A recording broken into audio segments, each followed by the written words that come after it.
Assalamualaikum warahmatullahi wabarakatuh.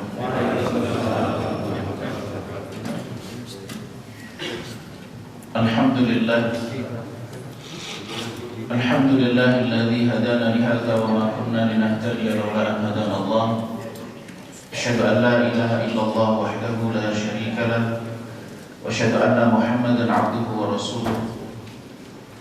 Allahumma salli wa sallim ala Muhammad wa ala alihi wa ashabihi wa ala kulli man sara ala nahji ila yaumiddin, amma ba'd. Allahumma ij'al jam'ana jam'an marhuma wa tafarruqana min ba'dihi tafarruqan ma'suma wa la taj'al minna wa la ma'ana syaqiyan wa la mahruman wa la matruda. Jamaah sekalian dimuliakan Allah Subhanahu wa taala. Alhamdulillah, di kesempatan pagi hari ini Allah mudahkan kita melaksanakan sholat subuh berjamaah. Kemudian kita lanjutkan dengan majelis ilmu. Mudah-mudahan kita termasuk orang yang berkah oleh Allah Subhanahu wa taala. Sebagaimana Nabi SAW menegaskan, "Mastama'a qaumun fi bait min buyutillah." Tidaklah orang itu berkumpul di rumah Allah, yatluna kitaballahi wa yatadarasuna fima bainahum, mempelajari, membaca dan mempelajarinya di antara mereka, illa hafathumul malaikah, dikelilingi oleh para malaikat, wa nazalat alaihimus sakinah, turun ketenangan kepada mereka, wa ghasyiyatuhur rahmah, dicurahkan rahmat Allah Subhanahu wa taala. Sebagaimana Nabi SAW juga menegaskan, man yuridillahu bihi khairan yufaqihu fiddin. Barang siapa yang Allah kehendaki baginya kebaikan, maka Allah berikan kepadanya kefahaman agama. Dan mudah-mudahan kita termasuk di antara orang-orang yang disebutkan oleh Nabi SAW. Amin ya rabbal alamin. Tema kita pada kesempatan pagi hari ini tentang toleransi antar umat beragama dalam pandangan Islam. Jadi jamaah sekalian, Al-Quran itu kitab petunjuk. Dzalikal kitabu la raiba fihi hudan lil muttaqin. Al-Quran itu tidak ada keraguan di dalamnya, petunjuk bagi orang-orang yang bertakwa. Kemudian juga di tempat yang lain dan di surah Al-Baqarah, hudan linnas, petunjuk bagi manusia. Maka Al-Quran itu petunjuk bagi manusia, memberikan manfaat bagi manusia secara umum. Begitu juga Al-Quran itu menjadi petunjuk bagi orang yang bertakwa dan orang yang ingin bertakwa kepada Allah Subhanahu wa taala, menjadikan Al-Quran sebagai petunjuk. Nah, termasuk petunjuk bagaimana mengelola perbedaan di antara umat manusia. Namun sebelum kita bahas tentang toleransi, mindset atau cara pandang kita melihat diri kita sebagai seorang muslim itu berpengaruh terhadap cara pandangnya, cara membaca terhadap ayat-ayat yang membahas hubungan antara muslim dan non-muslim. Kadang-kala ada yang membaca ayat-ayat Al-Quran yang terkait muslim dengan non-muslim sebagai korban. Jadi dia itu di dalam dirinya melihat dirinya sebagai korban ketidakadilan.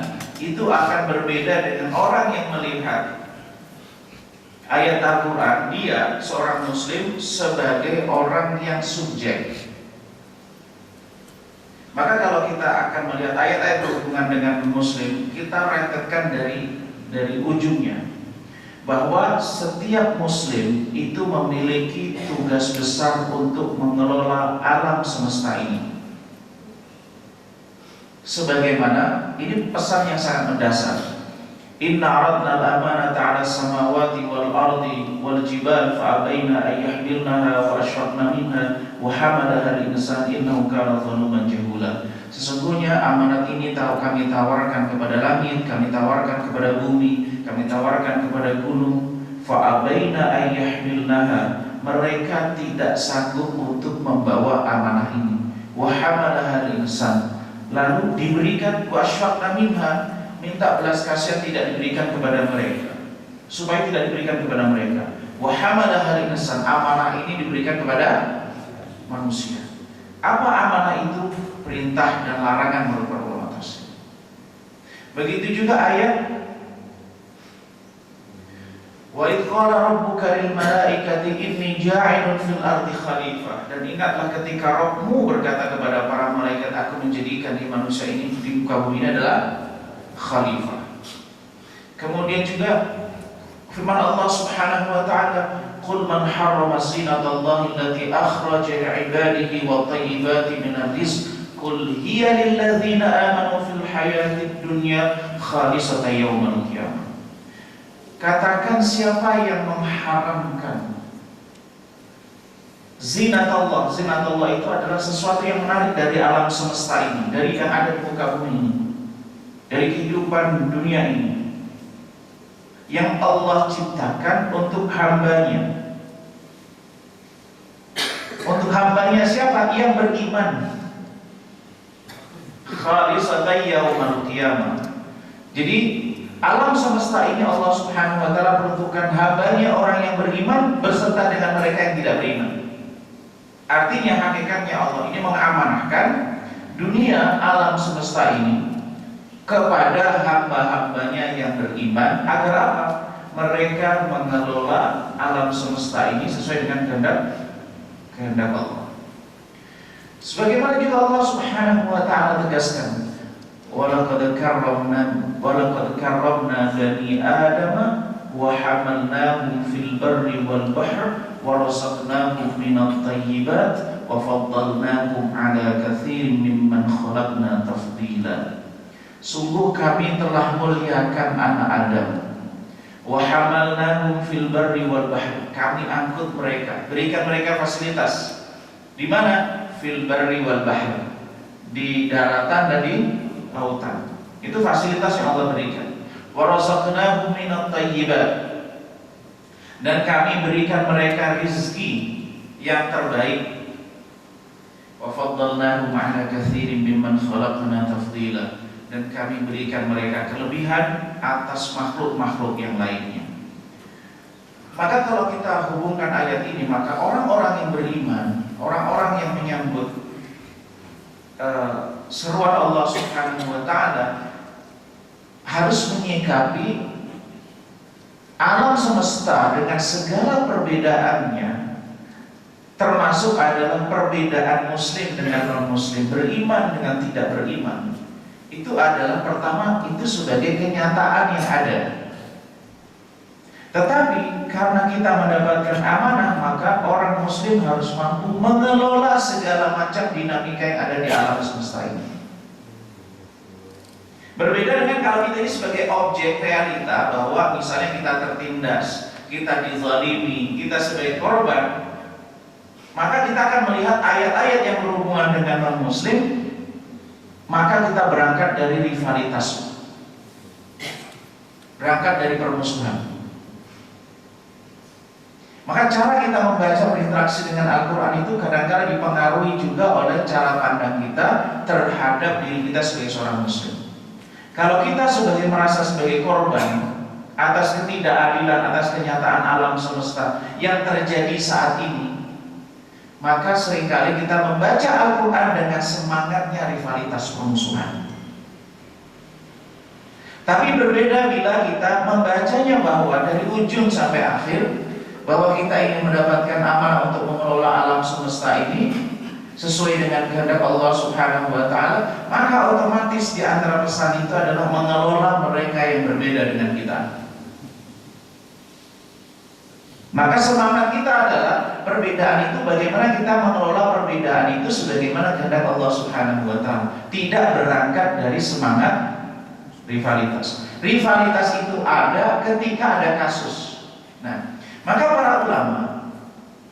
para ulama, di antaranya Syekh Yusuf Al-Qaradawi dan para ulama yang lain, apa hukum asal hubungan antara muslim dengan non-muslim? Apakah perdamaian atau rivalitas? Jadi misalnya kita punya tetangga non-muslim, kita punya kawan non-muslim, kita bahkan punya keluarga non-muslim. hubungan antara muslim dengan non-muslim, apapun agama non-muslim itu, baik dari kalangan ahli kitab maupun yang lainnya, apa pondasi dasarnya? Para ulama mengatakan hubungan antara muslim dengan non-muslim itu adalah damai. Adalah damai. Al-muamalah as-silmiyah, hubungan interaksi yang damai antara muslim dengan non-muslim. Baru nanti bicara masalah tugas dakwah, tugas dialog, tugas mengajar dengan hikmah dan seterusnya. Tapi pondasi dasar hubungan antara muslim dengan non-muslim adalah damai. Tapi kalau kemudian bagaimana Nabi SAW kemudian ada peperangan, ada rivalitas dan seterusnya, itu kasuistik. Itu ketika terjadi ada sebab-sebabnya, sehingga yang semula hukum asalnya adalah damai, hukum asalnya adalah baik, hukum asalnya adalah berdampingan, tapi kemudian ada kasus tertentu, ada faktor-faktor penyebab sehingga berubah menjadi sesuatu yang lainnya, keluar dari hukum asal. Nah, jamaah sekalian dengan Allah Subhanahu wa taala, ketika kita merujuk kepada Al-Qur'an, kita menemukan prinsip-prinsip dasar yang menjadi bangunan, yang menjadi prinsip kita sebagai seorang muslim. Konteksnya berinteraksi dengan semua manusia, baik muslim maupun non-muslim. Dan ada prinsip-prinsip dasar yang itu berlaku antara muslim dengan non-muslim. Prinsip dasar di antara prinsip dasar kita yang berhubungan antara muslim dengan non-muslim atau muslim sesama muslim, prinsip dasar yang mencakup semua kelompok adalah firman Allah Subhanahu wa taala, Innallaha ya'muru bil 'adli wal ihsan. Allah memerintahkan kepada kalian untuk berbuat adil dan ihsan. Jadi prinsip dasar al-'adlu wal ihsan, adil dan ihsan. Adil itu adalah memenuhi hak orang yang memiliki atas hak itu. Innallaha ya'murukum an tu'addul amanati ila ahliha. Ini sikap adil. Contoh sederhananya adalah dia berbuat baik kepada kita, maka kita juga berbaik dari dia. Kalau dia misalnya membantu kita memberikan sesuatu, maka kita balas memberikan sesuatu itu dengan sesuatu yang sama. Sebagaimana dalam transaksi jual beli misalnya, si A membutuhkan barang tertentu, si B punya uang tertentu. Si A menetapkan harga dengan harga tertentu yang sesuai dengan kesepakatan yang ada, dan harga yang pada umumnya terhadap barang tersebut, maka terjadilah transaksi saling ridho. Itu prinsip adil. Berdiri sama tinggi, duduk sama rendah. Itu adil. Kalau misalnya seorang punya karyawan, kesepakatan gaji dibayarkan tanggal 25 dengan angka tertentu, dibayarkan tepat waktu sesuai dengan angkanya, itu adil. Tapi ihsan itu al-fadl, lebih dari yang seharusnya. Dan prinsip di dalam Islam, di antara sunnah Nabi SAW adalah berbuat ihsan terhadap orang lain. Dan Allah Subhanahu wa taala juga memerintahkan kepada kita untuk berbuat ihsan dalam segala hal. Ihsan maksudnya apa? Melebihi sesuatu yang seharusnya dalam hal kebaikan. Termasuk misalnya dalam keluarga, dengan anak, dengan istri atau suami, dengan tetangga berbuat ihsan. Ihsan itu melebihi dari yang seharusnya. Contohnya adalah, saya berikan contoh di dalam transaksi. Kalau orang hutang piutang itu kan diharamkan, disyaratkan penambahan dari hutang yang dipinjam. Misalnya ada orang minjam 1 juta, kesepakatannya yang dibuat adalah mengembalikan 1 juta. Tapi ada pesan dari Nabi Shallallahu Alaihi Wasallam bahwa untuk ihsan dalam qada. Ihsan dalam qada bagaimana? Pesannya ini bukan kepada yang memberikan pinjaman, tapi diberikan kepada orang yang diberikan pinjaman. Kepada orang yang memberikan pinjaman tidak boleh mensyaratkan lebih dari yang dia pinjamkan, karena itu sifatnya sosial, membantu orang yang kesulitan. Tetapi bagi yang mendapatkan pinjaman yang ditolong, itu disunnahkan ihsan dalam qada. Ihsan dalam qada bagaimana? Kalau diberikan pinjaman 1 juta, ihsannya dia memberikan lebih dari itu. Sehingga di sini ada keseimbangan, yang satu semangatnya membantu, yang satu semangatnya memberikan yang terbaik. Maka disinilah keseimbangan. Jadi dia memberikan pinjaman, niatnya adalah membantu. Orang ada kesulitan, dia membantu, maka dia tidak mensyaratkan lebih dari yang dia pinjamkan. Tapi bagi yang mendapatkan pinjaman karena dia sudah ditolong, dibantu dan seterusnya, maka ketika dia membalikan, diupayakan lebih. Sebagaimana juga wa idza huyyitum bi tahiyyatin fahayyu bi ahsana minha aw rudduha. Kalau kalian itu diberikan penghormatan atau ucapan salam, maka fahayyu bi ahsana minha, maka berikan balasan yang lebih dari itu. Maka kalau ada ucapan assalamualaikum, waalaikumsalam warahmatullahi, itu lebih dari yang diucapkan. Kalau memang nggak bisa, minimal adalah aurudduha, sebanding. Itu prinsip al-adlu wal ihsan.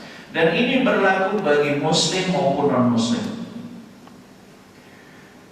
Alasan perbedaan agama tidak menjadi pembenaran bagi seorang muslim untuk berbuat zalim, mengambil hak non-muslim.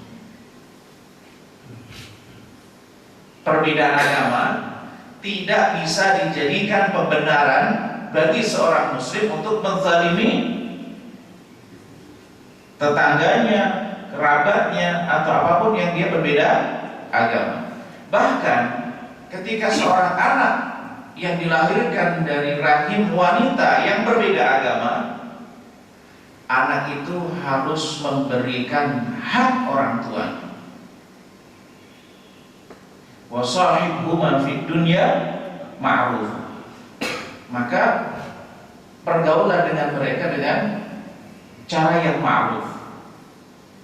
Artinya bahwa Islam secara prinsip dasar adalah antara muslim dengan muslim, non-muslim ini bisa jadi tetangga, kerabat, dan seterusnya. Maka selama dia itu hubungannya adalah damai, tidak ada masalah-masalah yang lain, perbedaan semata-mata karena perbedaan agama, prinsip dasar Islam adalah al-adlu wal ihsan, berbuat adil dan ihsan.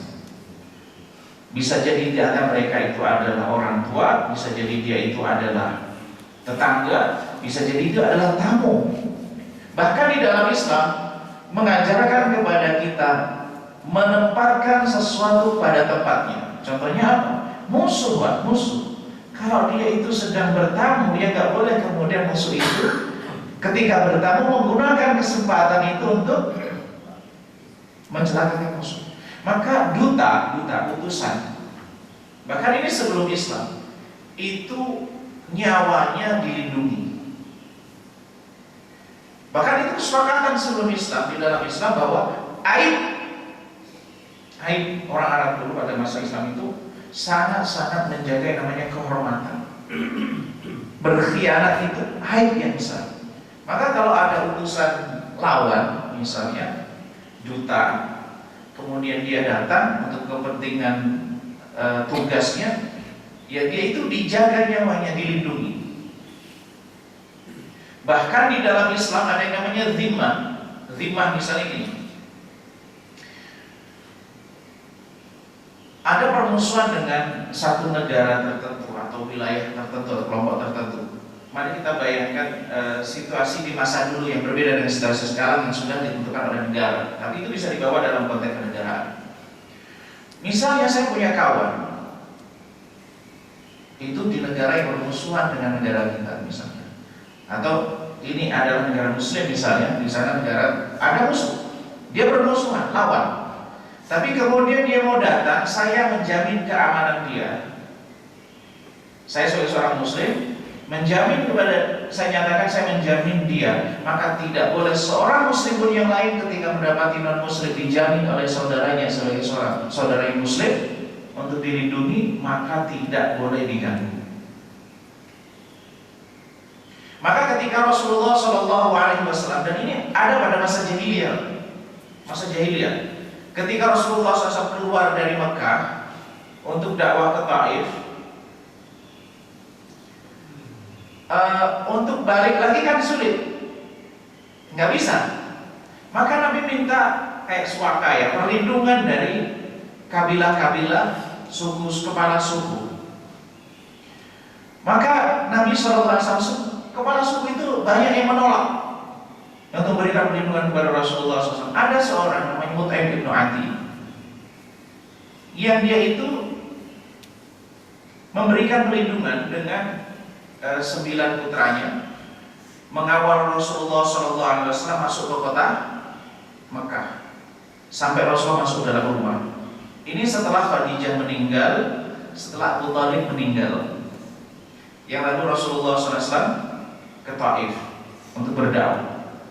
Nah, situasi yang sangat sulit.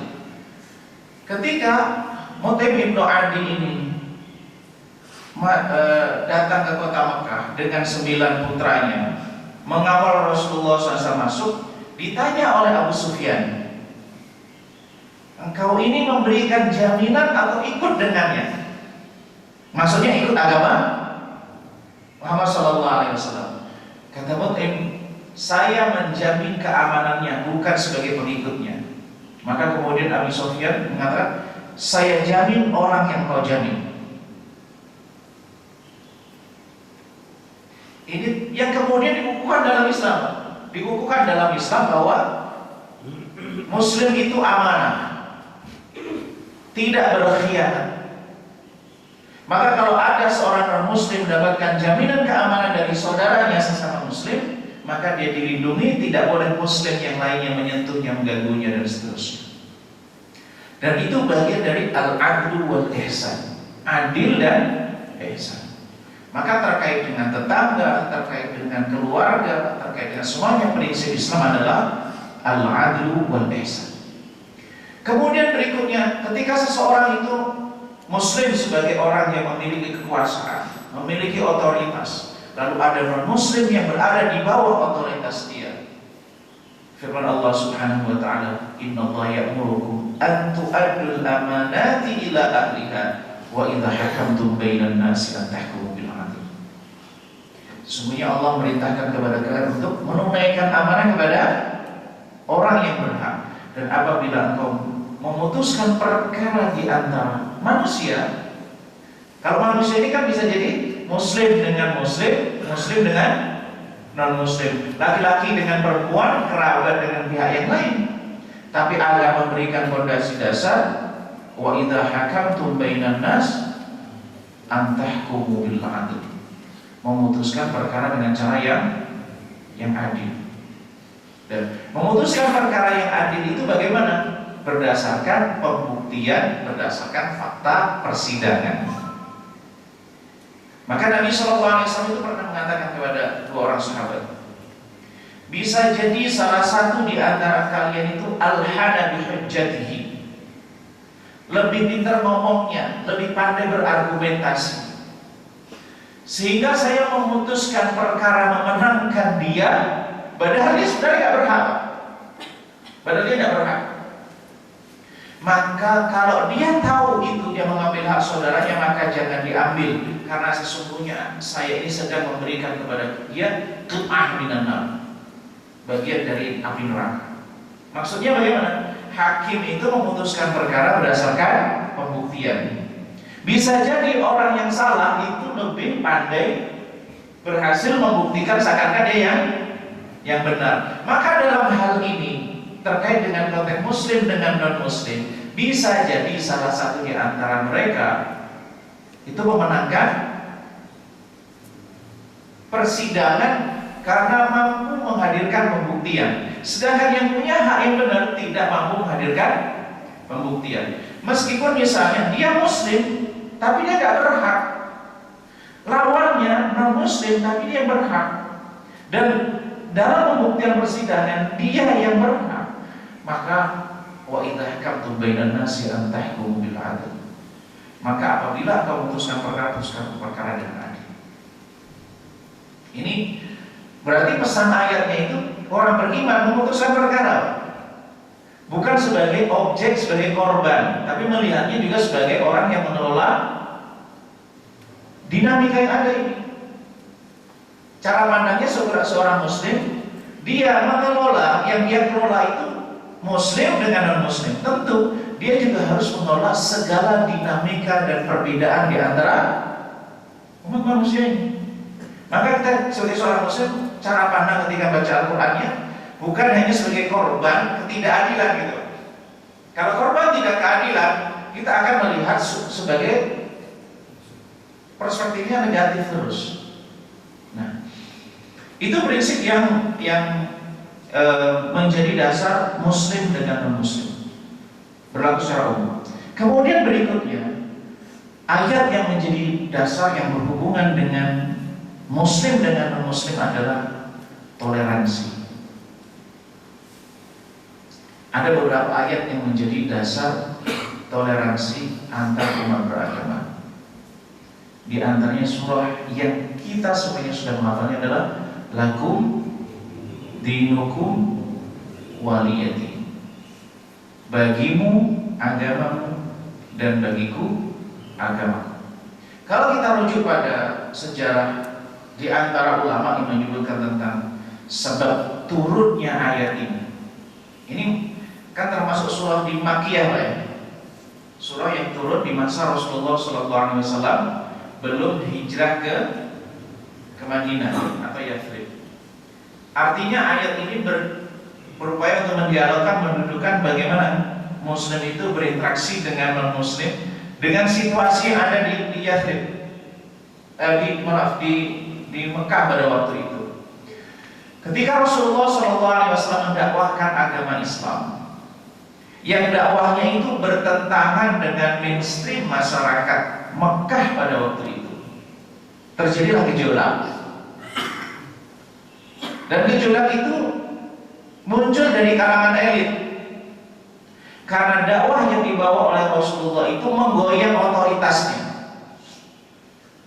Jadi agama Islam itu dimanapun, Pak, Islam itu, di antara prinsip Islam itu kan menciptakan kemerdekaan, kebanggaan terhadap dirinya. Maksudnya kebanggaan menjadi manusia yang seutuhnya. Ini bertentangan dengan kultur budaya yang sudah melekat di masa jahiliyah. Di masa jahiliyah itu kelompok masyarakat itu ditentukan oleh nasabnya. Yang Quraisy, yang Bani Adi, kemudian yang rasnya berasal dari Quraisy, dia kelas elit. Suaranya didengar, keputusannya menentukan dan seterusnya, kayak Abu Sufyan, Abu Lahab dan seterusnya. Tapi kelompok-kelompok yang lain, dari yang lainnya, ya dia hanya sebagai yang meramaikan, dia mengikuti apa keputusan kelompok elit ini.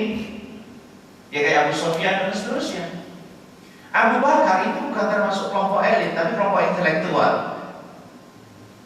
Abu Bakar secara ras, secara nasab itu tidak elit, tapi secara kapasitas beliau ahli nasab. Ahli nasab itu kalau bahasa kita kayak sosiolog. Jadi orang Arab itu dulu kalau mengetahui silsilah dia, peta masyarakat itu, Abu Bakar sangat mengerti karena ahli nasab. Ya. Ketika datang Islam, semua orang ini dijadikan sama. Anda, hakikatnya adalah Anda manusia itu sama. Kan terjadi gejolak, Pak. Mereka kehilangan otoritasnya. Semula dia adalah elit. Ini orang semuanya pada muncul menuntut haknya diposisikan sama Merasa diposisikan sama dengan Abu Sufyan. Bilal itu diposisikan sama dengan Abu Sufyan. Terjadilah gejolak. Dan di antara gejolak itu ada faktor ideologi, faktor keagamaan. Sesembahan yang itu dikuasai oleh agama otoritasnya pada kelompok ini, kemudian datanglah hanya menyembah kepada Allah Subhanahu wa Ta'ala. Berusaha berbagai macam upaya pembendungan, tidak bisa dilakukan, tidak bisa, Rasulullah tidak bergeming. Berbagai macam tawaran, mau posisi, mau jabatan dan seterusnya, sampai pada titik akhirnya tawarannya itu adalah berdamai, Pak. Oke, kita itu udah nggak bisa nih konflik. Oke, damai saja. Gimana damainya? Kami menyembah Tuhanmu selama tahun ini atau pada sekian waktu, dan engkau berikutnya juga akan menyembah sembahan kami sekian waktu. Kan ini kayak win-win solution, Pak. Ya, win-win solution kan, toleransi, kita bersama-sama, Anda menyembah sembahan kami menyembah sembahan Anda. Kan enak kayaknya solusi, win-win solution. Maka lakum dinukum waliyadin. Silakan kau menyembah Tuhanmu dan kami menyembah Tuhan kami. Jadi win-win solution ini dari packagingnya menarik, dari covernya menarik. Bahwa Anda menyembah Tuhan kami menyembah Tuhan Anda menyembah Tuhan kami. Tapi kemudian Islam memberikan parameter lakum dinukum waliyadin. Agama bagimu agamamu, aku akan mencampurnya dan seterusnya. Dan bagiku agamaku. Persoalan dakwah bagaimana? Dakwah persoalan yang lain. Saya tidak mengganggu Anda beribadah Anda. Saya tidak memaksa Anda beribadah kepada agama kami. Tapi kami juga tidak akan beribadah menyembah sebagaimana ibadah yang Anda lakukan. Ini sebenarnya wahai masa itu adalah ayat yang luar biasa sekali, memberikan kepada kita pondasi dasar tentang bagaimana seorang muslim menyikapi non-muslim yang lain atau orang yang berbeda agama. Kemudian berikutnya, ayat pondasi yang berikutnya adalah di surah Al-Mumtahanah ayat 8. Allah Subhanahu wa Ta'ala berfirman, La yanhakumullahu 'anil ladzina lam yuqatilukum fid din wa lam yukhrijukum min diyarikum. Allah tidak melarang kepada kalian terhadap orang yang tidak memerangimu dan tidak pula mengusirmu. Antabarruhum wa tuqsitu ilaihim innallaha yuhibbul muqsitin. Allah tidak melarang kepada kalian untuk berbuat al-birru, berbuat baik dan berbuat adil. Artinya adil, dan seringkali jemaah sekalian di Al-Quran itu atau di hadis Nabi SAW, Nabi itu terkenal dengan istilah jawami'ul kalim. Ini kalau hadis Nabi ya, kata-kata singkat tapi maknanya dalam.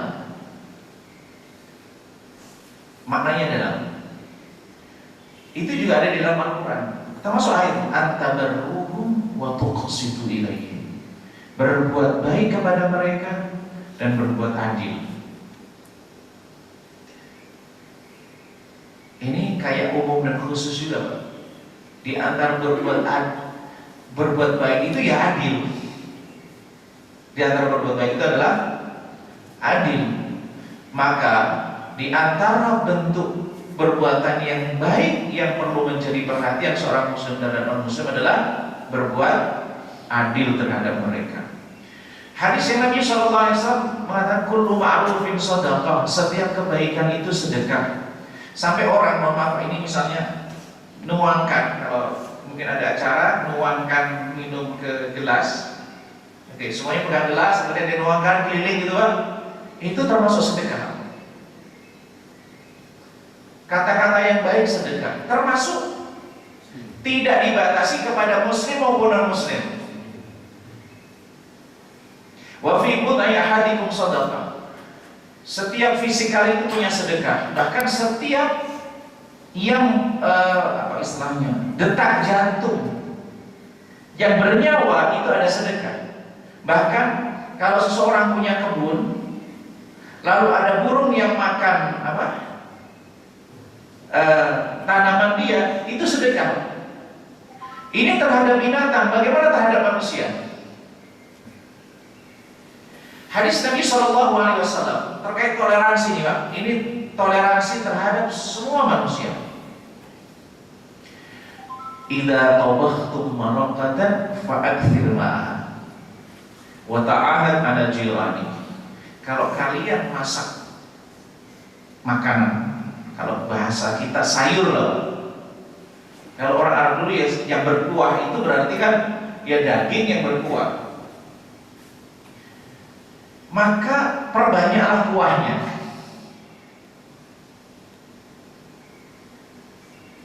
Kira-kira hadis ini kalau kita renungkan maknanya apa? Kalau Anda masak makanan, maka perbanyaklah kuahnya. Lalu bagikan ke tetangga. Apa hubungannya dengan toleransi, Pak? Kasihnya kuahnya saja. Jadi kalau kita untuk memahami hadis ini, kalau dibayangkan di era kita mungkin agak sulit terbayang. Tapi kalau kita lihat di masa Nabi, bagaimana struktur sosial pada masa itu, bagaimana bangunan rumah pada waktu itu, kita akan merasa. Jadi rumah di masa dulu itu kan nggak seperti sekarang yang mungkin bangunannya tinggi, kemudian rapat dan seterusnya. Ya kalau orang masak, aromanya itu sampai ke tetangga, Pak. Aromanya sampai tetangga, dan tetangga yang mencium aroma ini bisa jadi di antara mereka ada yang kelaparan, yang tidak punya makanan dan seterusnya. Maka kalau ada tetangga yang masak kemudian dicium aroma, yang dimasak jengkol ya, gitu, atau masak apalah begitu, daging dan seterusnya. Maka pesan Nabi, bagikan ke tetangga, kompensasi dari aroma yang dia cium. Ini nilai-nilai kemanusiaan, nilai-nilai akhlak yang sangat tinggi yang diajarkan oleh Nabi SAW. Tidak peduli dia itu muslim maupun non-muslim. Karena dia tetangga yang mencium aroma yang dia masak, maka dia di antara ihsan seorang muslim adalah mengkompensasi aroma ini. Baik muslim maupun non-muslim. Antabarruhum wa tuqsitu ilaihim, berbuat baik kepada tetangga karena dia mencium aroma.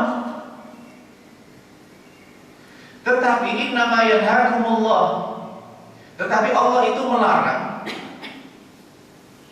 kepada orang yang memerangimu, wa akhrajukum min diyarikum, lalu mengeluarkan kalian dari kampung-kampungmu, dari rumah-rumahmu, artinya mengusir ya. Jadi yang memerangi dan mengusir, artinya rivalitas, ada permusuhan, menciptakan permusuhan. Yang tadi damai dibuat permusuhan. Antawallauhum, yang dilarang adalah memberikan loyalitas, cinta dan pembelaan. Jadi kalau dia itu memusuhi, kalau dia itu mengusir, berbuat zalim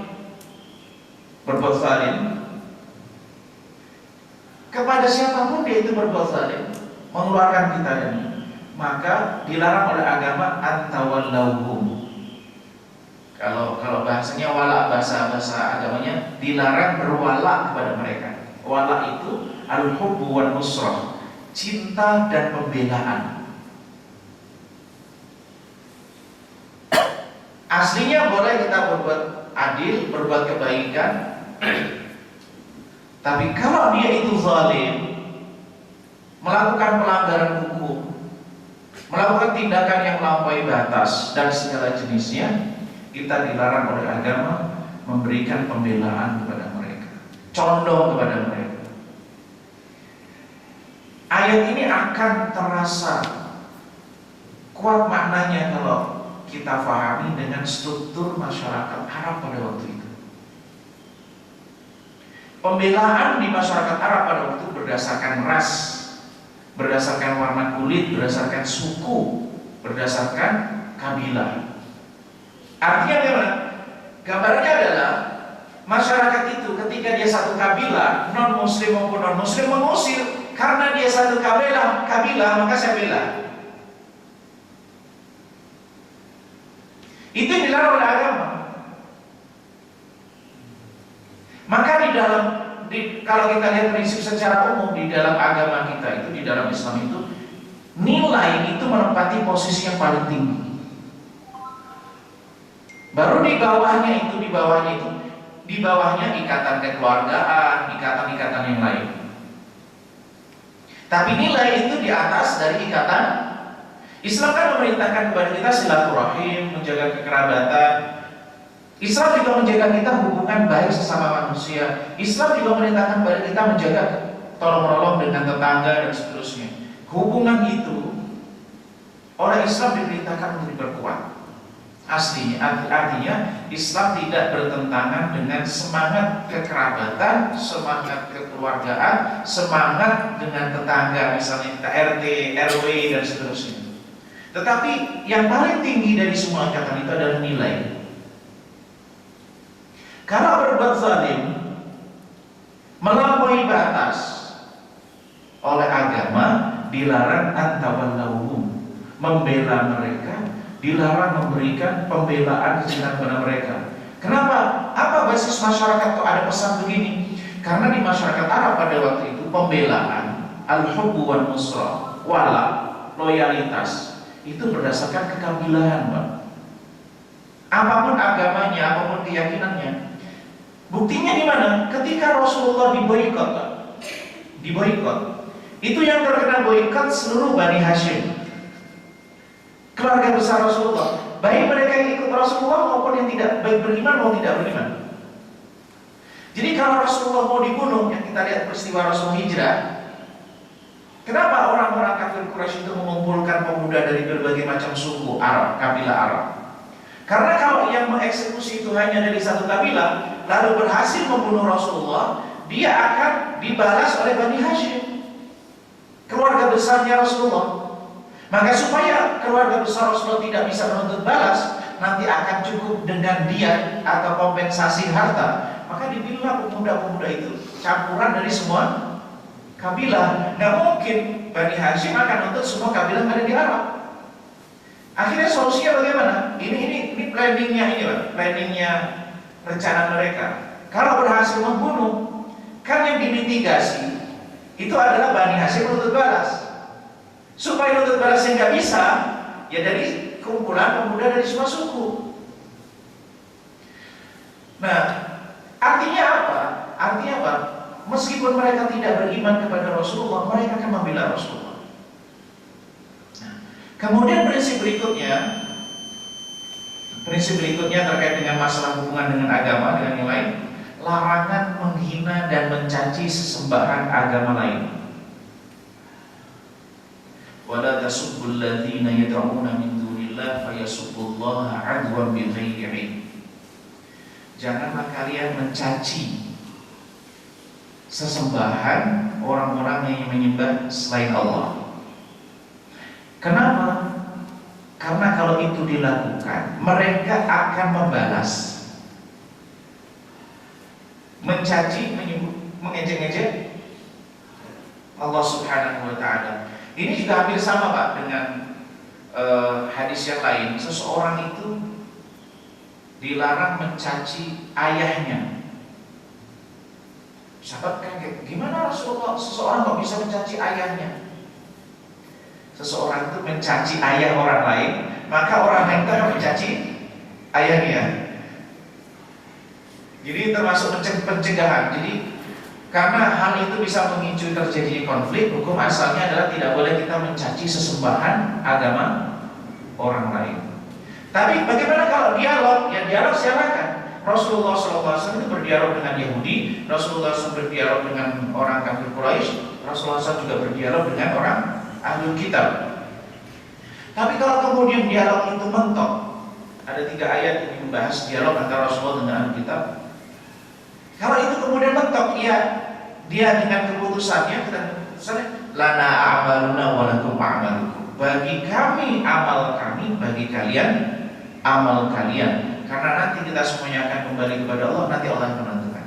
Itu ketika dialog dengan non-muslim, dengan orang yang berbeda pandangan, lalu kemudian sudah sampai kepada segala penjelasan tapi kekeh dengan pandangannya, maka lana a'maluna wa lakum a'malukum. Prinsip yang lainnya la ikraha fiddin, tidak ada paksaan dalam beragama. Sekarang tahun 2024 ya. Ada beberapa MUI itu pernah melakukan Istimewa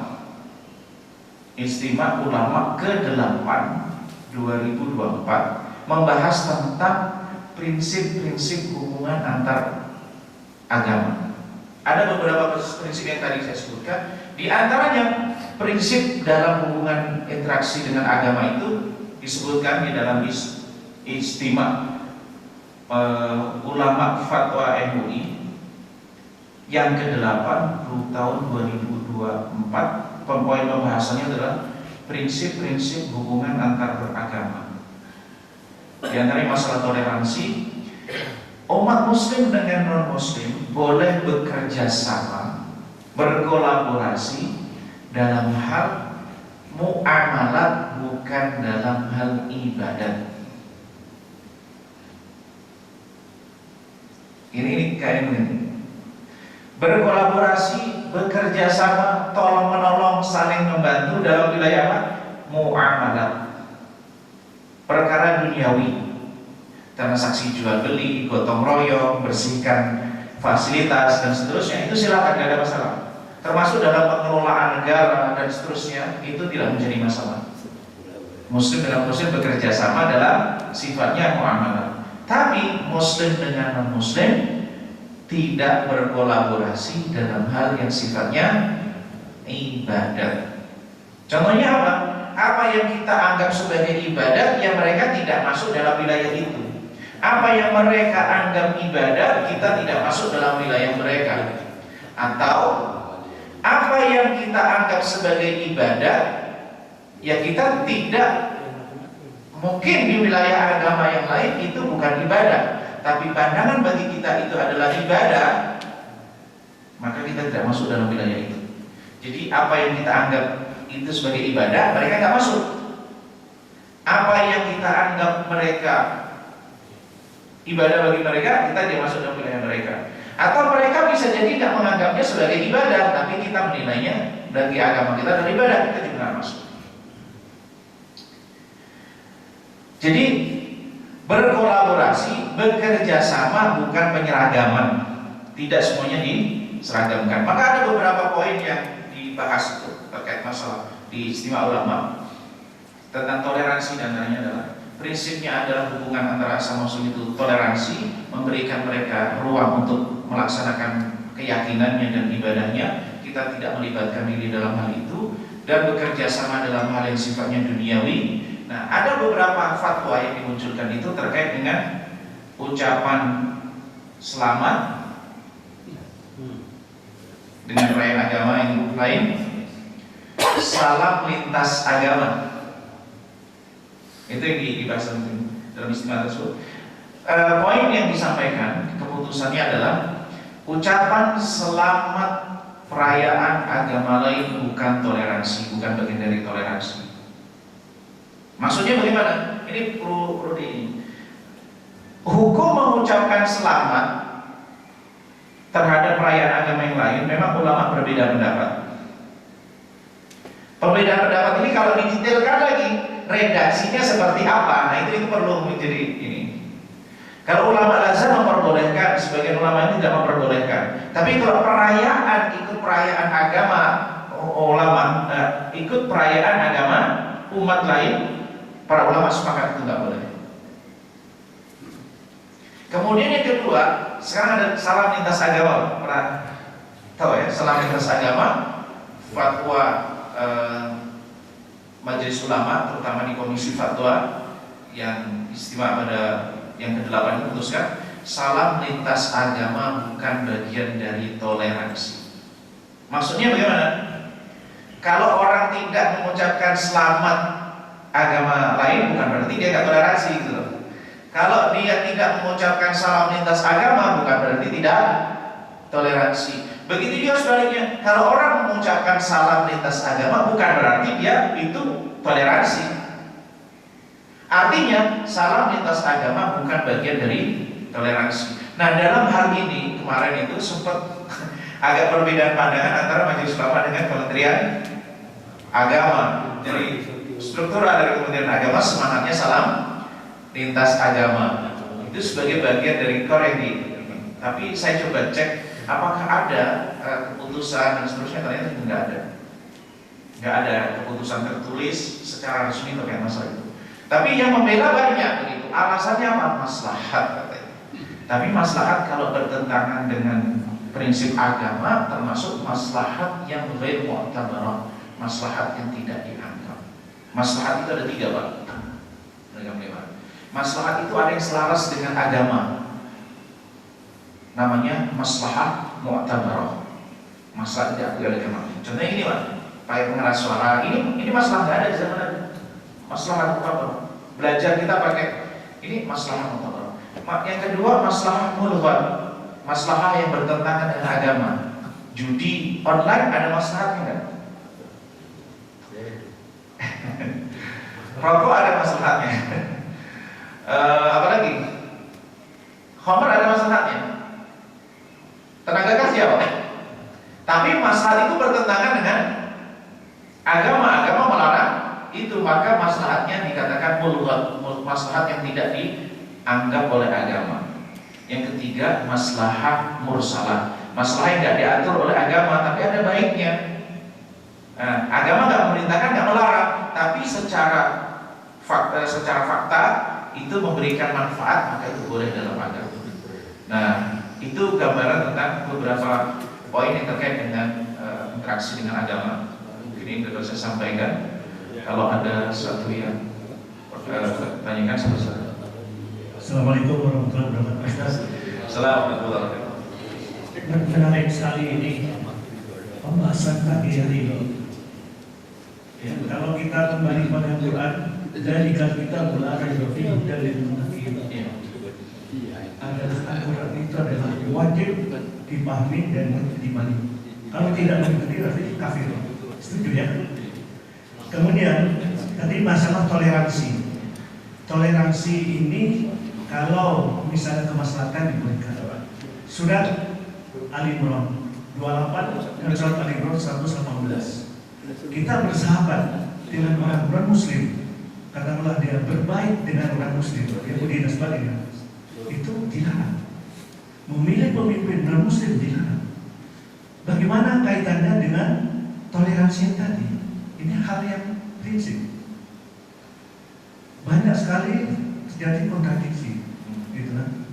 Bagaimana itu? Sementara di dalam ini surat Al-Baqarah 200 untuk harikum fijadiyah nas ta'muruna bil ma'ruf wa tanhauna 'anil munkar dzalikum khairul lakum in kuntum ta'lamun. Mohon penjelasan. Ini pertanyaan. Silakan. Ada pertanyaan Pak? Ya. Saya kira waktu ini sudah ini Pak. Ya. Silakan satu aja. Oke. Mungkin bisa saya gabung nanti kalau jawabannya mungkin saling terkait gitu. Jadi ada ayat-ayat di dalam Al-Quran yang itu sifatnya rivalitas terhadap non-muslim atau bahkan muqatiluhum, dan perangilah mereka. Kan ada banyak ayat yang berhubungan dengan kita dan seterusnya. Para ulama ketika membahas ayat ini, seluruh ayat yang berhubungan dengan non-muslim, baik dari kalangan ahli kitab maupun berhubungan dengan non-muslim, musyrikin, orang musyrik, yang di situ sifatnya adalah memerangi mereka, itu adalah konteksnya karena ada kezaliman. Tidaklah Rasulullah SAW berperang dengan Yahudi, dengan Nasrani, dengan orang musyrik, ada unsur kezaliman yang terjadi. Maka kalau yang konteks yang ayat tadi tentang berhubungan dengan non-muslim, tapi pembahasannya adalah tidak boleh kita antawallahum. Tawallahum itu nggak boleh. Menjadikan mereka pemimpin itu bagaimana konteksnya? Itu pembahasannya agak cukup panjang ya. Menjadikan mereka pemimpin Karena Muslim itu sebenarnya udah hubungannya terkait juga dengan sunatullah.